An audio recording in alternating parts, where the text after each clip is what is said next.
I guess my question is, I mean, there's a line between being a freak, and hosting a freak off and doing something illegal. Now they're accusing him of doing actual illegal activities. I think extorting people, video camming people, you know, beating people up, right? I mean, all this stuff. There's a lot of violence and all kinds of craziness. So there is all that. But let's just say, for the sake of Diddy, that stuff didn't actually happen. He's just a freak. He's just freaky. You know what I'm saying? What do we care? Does it matter? I mean, because a lot of it, I think, a lot of the hysteria around this is that you have these hip hop figures, these venerated hip hop figures, and now you're finding out a lot of them, swinging both ways or maybe one way. So, but is that grounds for dismissal? Is that grounds for anything?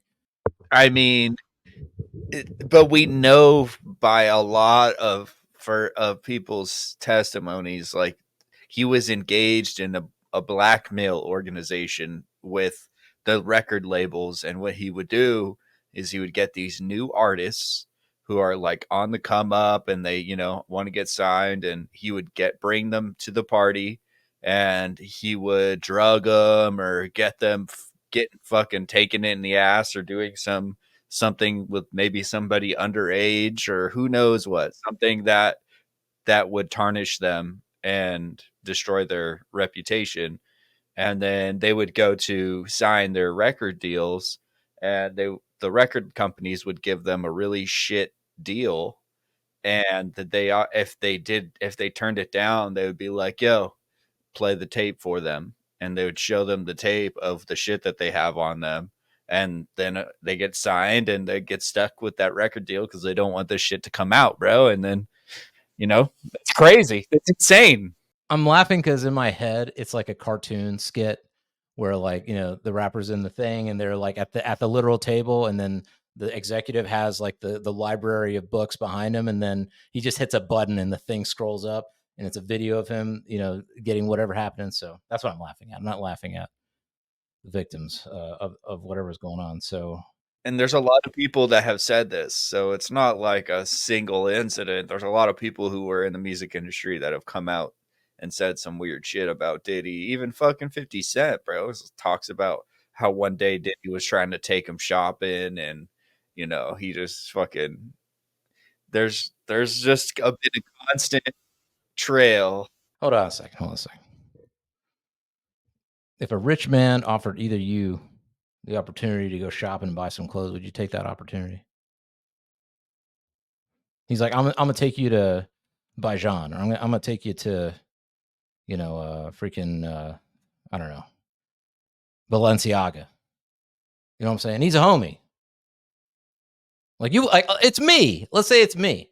I'm like, yo, I got some cash. Let me take you shopping, Fresh. Let me take you shopping, Deezy. That's weird. I'd be like, you got my wallet address? Send me some USDC, son. I'll go shopping. Okay, yeah, that is a little shady. The only time that I've brought my homie shopping was like to pick out my clothes for my wedding. You know what I mean? Like, my best man came with me, helped me pick out, my suit and tie, and I bought the tie for his bow tie for him since I wanted all of us to match. But that's about as far as it goes.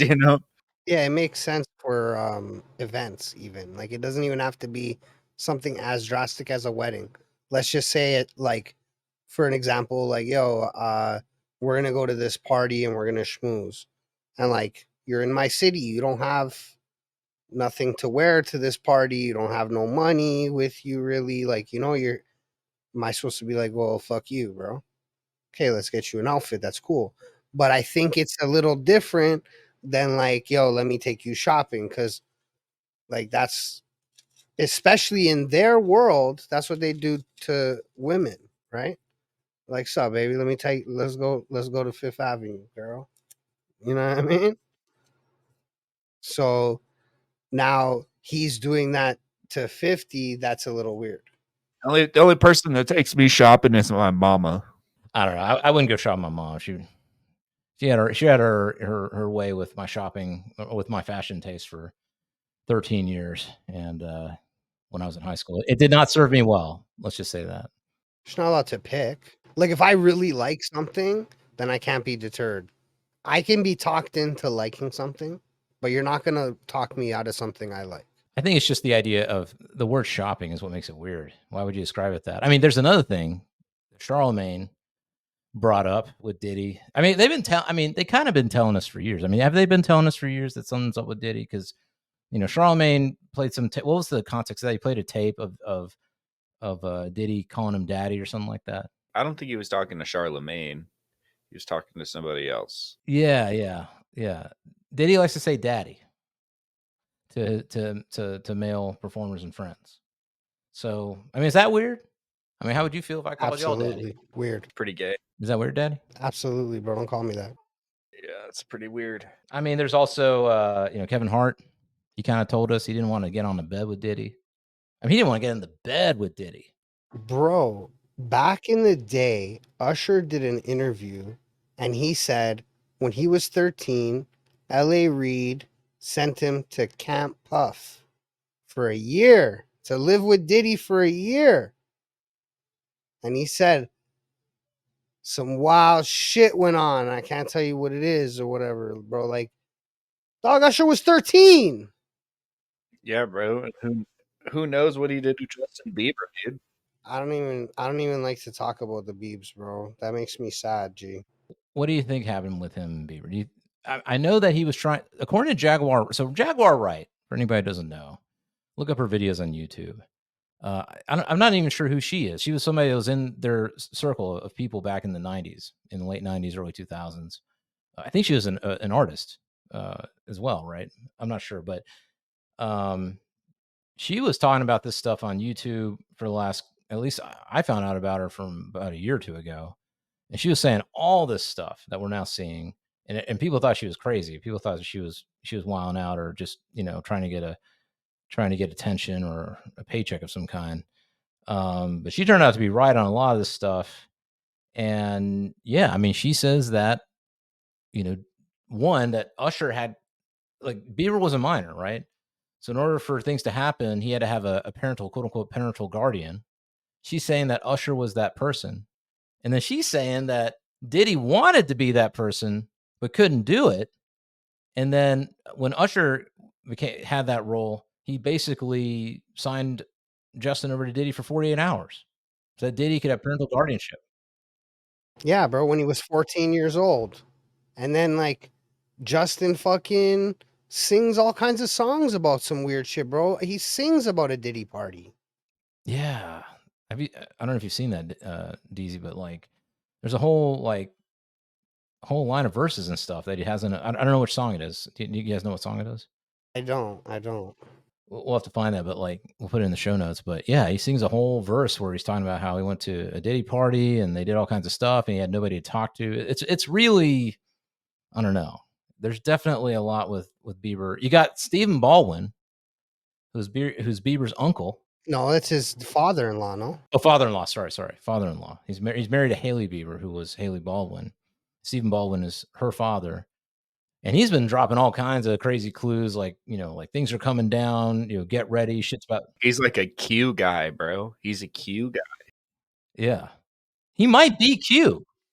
Bro, this shit gets weird, bro. It starts to get weird when you start digging into anything and then you get to a point that it like turns into everything. You know what I mean? Like on a face level, no matter whatever the conspiracy or the thought or the thing, eventually a couple steps up the line, it's for the same purpose. Like, and that's where you start to get weird, where things start to get crazy because you're like, holy shit, like this person's connected to this organization and is doing this and on behalf of that. And okay, now it's like, what's happening? No coincidences at all. Yeah, like go down the rabbit hole until you find the connection between P. Diddy and Dolly Parton. Oh my gosh, really? What's the rabbit hole? I'm not gonna make the claim that somebody is or isn't something, but I'm just saying, in my opinion, Dolly Parton is likely the Epstein of country music. No. What? Yeah, bro, they're a mafia family, but like not in a good way.